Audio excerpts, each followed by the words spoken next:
All right, quick question for you. If you knew that being rude or hateful online could cost you a job, a raise, or a big opportunity, would you still do it? I mean, every time you post something angry, you're building a track record, and trust me, potential employers are watching. But here's the good news. If you stick with me here, I'll show you how you can express yourself authentically and be more likely to land bigger life opportunities and earn more money in the long run. In today's video, I'll break down why people stir up hate for their own gain, how division weakens us, and how we can respond to negativity in ways that makes us stronger and, hey, maybe even help you score that raise or job that you've been eyeing. Now, I'm also going to share some tips on how to help you deal with hate in a less stressful way, plus a few jokes you can use to diffuse the tough situations. So here's a phrase we've all heard. Treat others how you want to be treated. Classic, right? But it's easy to forget when someone's really testing your patience, like cutting you off in traffic or dropping that one snarky comment that pushes all your bones. But here's the thing. What if firing back is costing you more than it's worth? I mean, imagine your future boss checking out your social media post. Are they seeing someone who can keep their cool or someone who loves to start online brawls? People who stay calm in tough situations are the ones most likely to get the raise, the promotion, or that dream job that you've wanted. And don't worry, you don't have to be fake or phony to stay positive. It's not about pretending everything's perfect, but you also don't have to be a bully. I mean, kindness isn't just about being nice. It can literally pay off in your career and your personal life. Have you ever noticed that the people who stir up the most hate always have something to sell? Whether it's a product, a political agenda, or even just vitamins and storm shelter food, there's always a catch. Outrage marketing is real, and they've mastered it. Am I right? They know if they can get you angry, you'll stay engaged, share their content, and maybe even buy whatever crap they're selling. They're profiting, but who's paying the price? Spoiler alert, it's us. While they gain followers and cash, we get pulled deeper into anger, outrage, and negativity. And when you engage with that negativity, it's not just your mood at stake. It could affect your reputation and future opportunities. So before you jump into an argument, ask yourself, who's really benefiting from this? Because it's probably not you. Now, do employers really have the right to check out your social media? Yeah, they sure do. Even if you think you're safe by using a fake name, employers are getting smarter about it. The primary reason is when you're an employee of a company, you're actually a representative of that company, whether you want to be or not. Technology exists like FAMA, a tool that claims to screen over 10,000 online public sources and platforms like X, formerly Twitter. It's used to flag misconduct like theft, violence, and harassment. FAMA markets itself as a fast, cost-effective option that improves the quality of hires, mitigates misconduct, and helps prevent costly legal action. It's especially useful, they say, for hourly, contingent, and high-volume hires. Sound familiar? It's already here. With advancements in tech, it's only getting easier to track down your posts. So if you've ever thought about cleaning up your history and deleting those past nasty comments, now might be the time to start hitting that delete button. Hey, it's your call. You do you. It's not just about whether you can do the job. Employers are looking at your behavior. If your posts are full of anger and drama, they might worry you'll bring that energy into the workplace. But if your posts show kindness, humor, and thoughtfulness, you're already making a great impression.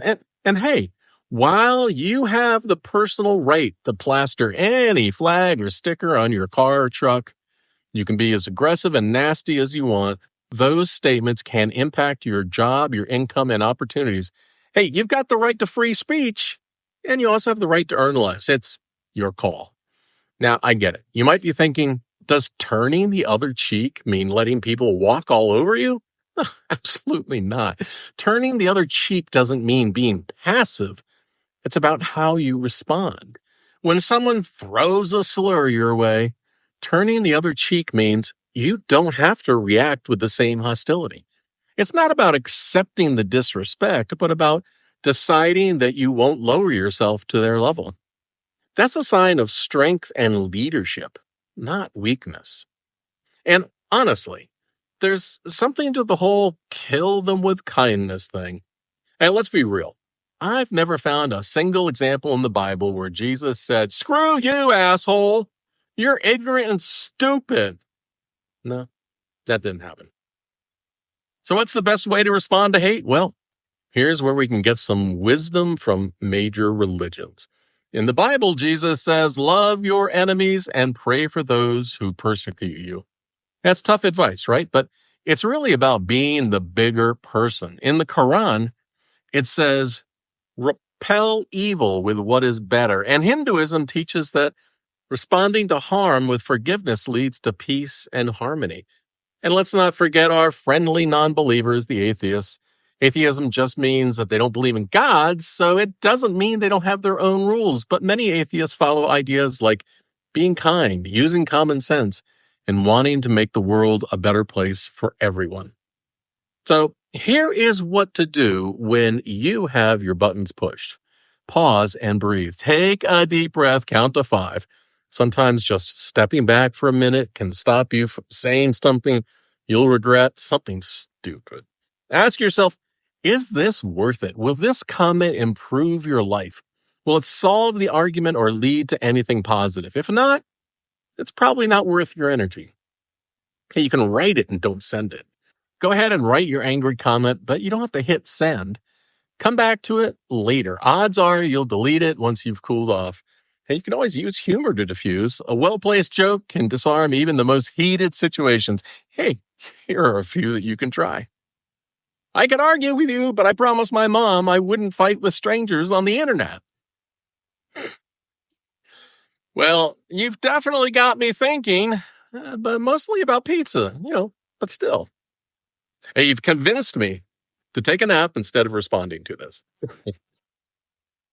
Focus on solutions, not fights. If you can steer the conversation towards something constructive, hey, we disagree, but how do we solve this problem?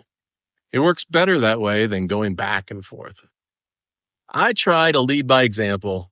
If you look at how I respond to comments on my videos, you'll see I always try to follow what I preach, but I'm human. I'm not perfect, even though my number one life motto is don't be a dick. At the end of the day, division makes us all weaker. It creates stress. It ruins relationships. It slows down real progress. And the people who are stirring up all the hate, they know it. They're just cashing in while the rest of us lose out. But here's the good news. You don't have to play their game. When you respond to hate with empathy, respect, and maybe a little humor, you're not only building better connections, you're also contributing to a more united, stronger community. Being online and posting videos leaves me having to deal with these issues every single day. If you look through the comments, you'll find people posting slurs, name-calling, and all kinds of disparaging remarks.